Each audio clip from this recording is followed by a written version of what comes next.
E aí galera, beleza? Sejam bem-vindos novamente ao canal RD com Logan. Estou aqui com meu queridíssimo amigo Eduardo de Matos, um grande militante do movimento da população de rua. Seja muito bem-vindo. Pô, eu que agradeço, né? Um fã e seguidor desse canal e muito bom estar aqui, né? Contribuir e participar desse momento. Perfeito. Bom, conta um pouquinho pra gente como que você se aproximou do movimento, como que foi essa história. Acho que talvez dar aquela contextualizada é bacana também. Show de bola. É uma pergunta interessante porque, na verdade, foi por acaso, né? Eu que estive em situação de rua num longo período, né? Quase 10 anos, e do interior, né? Do estado de Goiás, tinha até medo de vir para a cidade grande, né? Então eu não tinha informação alguma sobre políticas públicas e serviços. Saí no trecho, aí nos conflitos e confusões em uns municípios eu venho para Goiânia. Quando eu chego em Goiânia, ainda fico mais um tempo na rua, em uso abusivo, né, em várias questões, vínculo familiar interrompido, acabo sendo encontrado por uma equipe de serviço de abordagem, né, uma política de assistência social. Eu que já vinha de várias casas de recuperação, várias clínicas de tratamento, o próprio sistema carcerário em decorrência desse desequilíbrio, né, na minha vida, sou encontrado pela assistência social. Com isso me levam para o albergue, e lá dentro do albergue, depois de um curto período de tempo, eu acabo me envolvendo e conhecendo movimento social. Daí então eu acabo me despertando para a militância. Cara, mas você é uma figura extremamente importante no movimento nacional do movimento, né, da população de rua. E aí, depois que você se encontra nesse movimento, eu descobri agora recentemente que você também se formou como psicólogo, trabalha no consultório na rua, né? Como é que foi isso para você? Sim, na verdade eu ainda estou em processo de formação, né? Tive um pouco parado e volto agora no 8º, 7º período. E você já é psicólogo. Mas já estou nessa pretensão, assim. E aí, assim, na verdade, uma grande reflexão e um ponto interessante é que nesse momento, com 29 anos de idade, que eu chego no albergue, eu tinha um contexto de vida que tinha um cunho negativo, tanto com a família, quanto na área profissional dos serviços, e até mesmo na rede social que eu tinha de desenvolvimento do interior. E de repente aqui, nesse espaço de militância, eu descubro que eu tinha um papel positivo, a minha história de vida podia contribuir.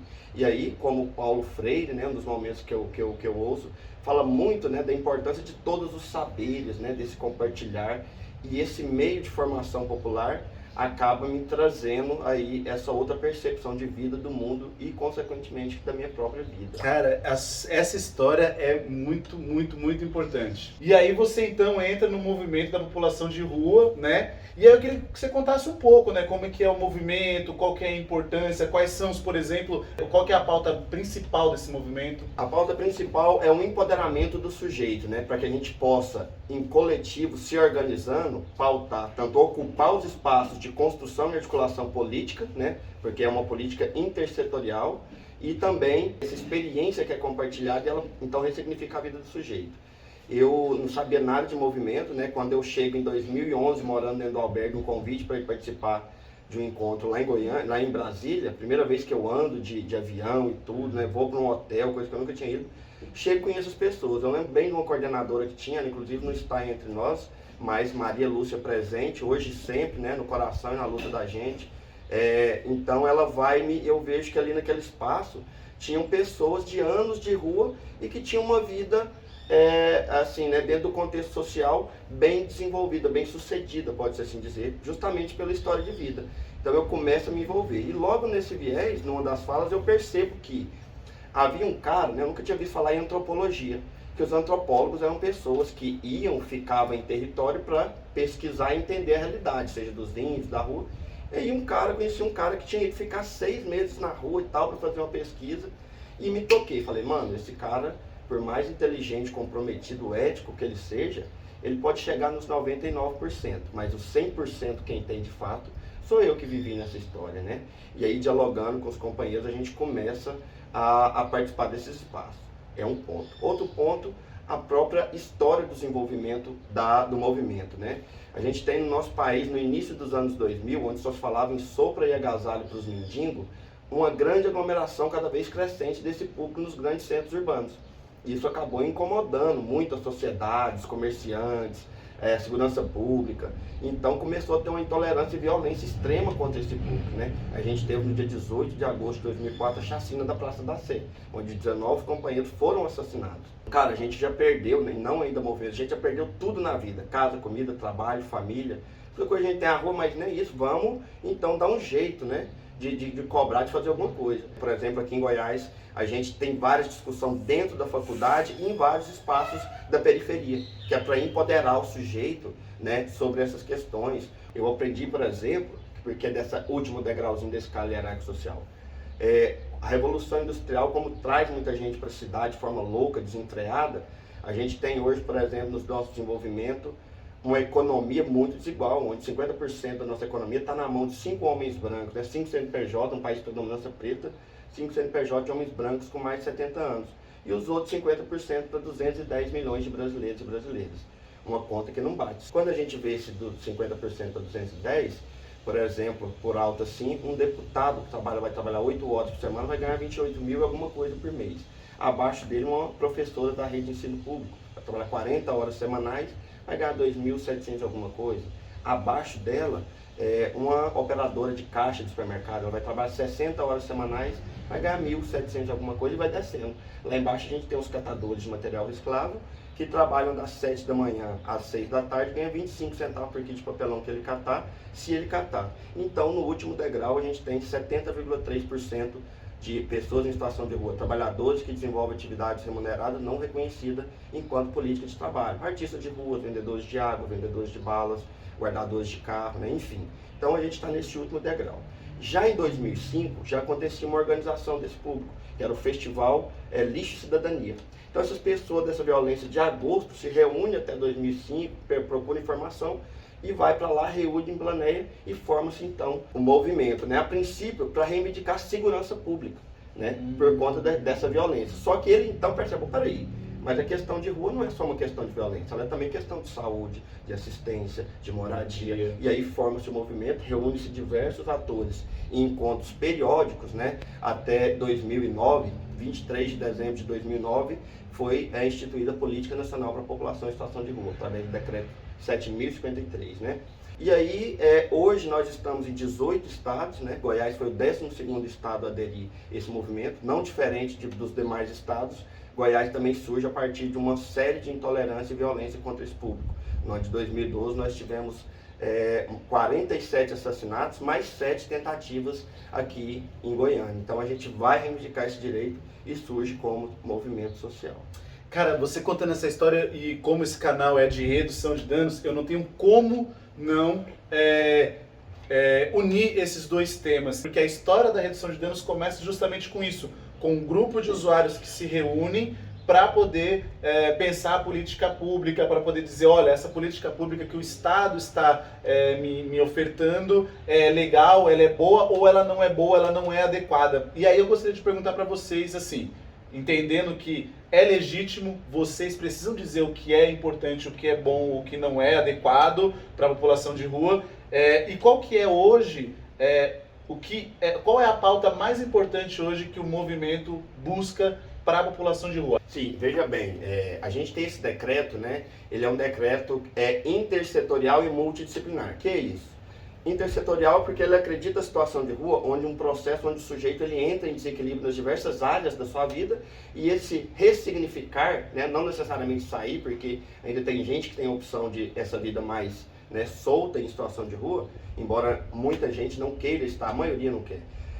Então um processo de ressignificar, onde a gente precisa ver todas as áreas da vida, né? Por isso, saúde, educação, esporte, assistência social trabalham em comum. E dentro das equipes também essa intersetorialidade.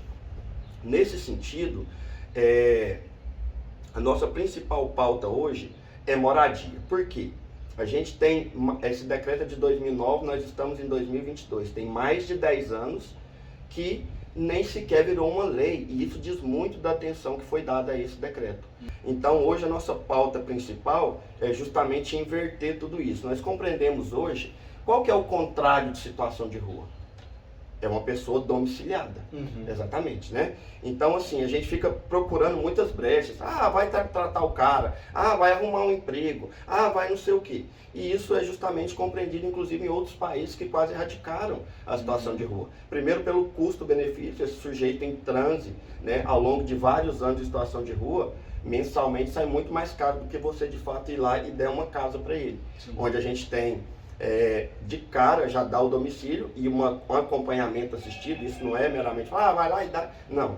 Então, assim, é a nossa luta principal. Quando a gente pega, por exemplo, a situação de rua e relaciona todas as pessoas sobre um contexto de uso abusivo, de criminalização, de intolerância, a gente não está olhando a história dele, porque todo mundo teve um porquê e uma razão para estar naquela situação, seja de uso abusivo ou não. Agora, o mais interessante é que apesar do estigma e do preconceito social, né, dos últimos pesquisas que a gente tem, estudos nacionais, apenas 33% da população de rua faz um uso abusivo de substância psicoativa e de álcool. Né? Outros 73% vivenciam em rua, vivenciando, sabe, dia a dia, buscando seu alimento, sua roupa, sua proteção. Acho que é muito fácil um sujeito viver, sabe, ganhando 5, 6 salários mínimos, com toda a dificuldade que tem, uma classe média, chegar no final do mês, ter aquele salário garantido, deu problema de saúde, alguma coisa, mas agora você viver em situação de rua, tendo que contar uma história de sinal em sinal, andando vários quilômetros por dia para vender uma bala, sabe, sob o sol quente, sobre o preconceito de quem deixa seu carro para você pedir, olhar ou não, isso aí é verdadeiro herói da vida.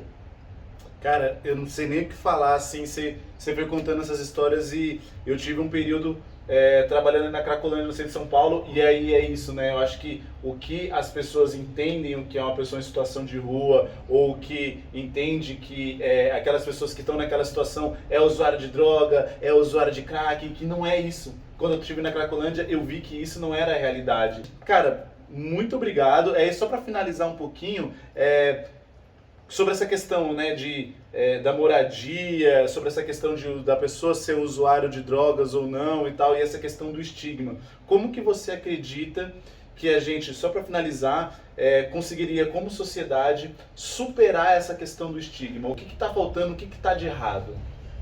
Olha, eu acredito que assim, a gente tem uma cultura muito complexa, onde a gente acaba relacionando política ao simplesmente o processo eleitoral, mas na verdade tudo na vida é um processo político, né? E aí, para mim, os dois meios de formação de pensamento se dá dentro das escolas, que é onde a maioria ainda passa, embora muitos não tenham, e o outro dentro da família, né?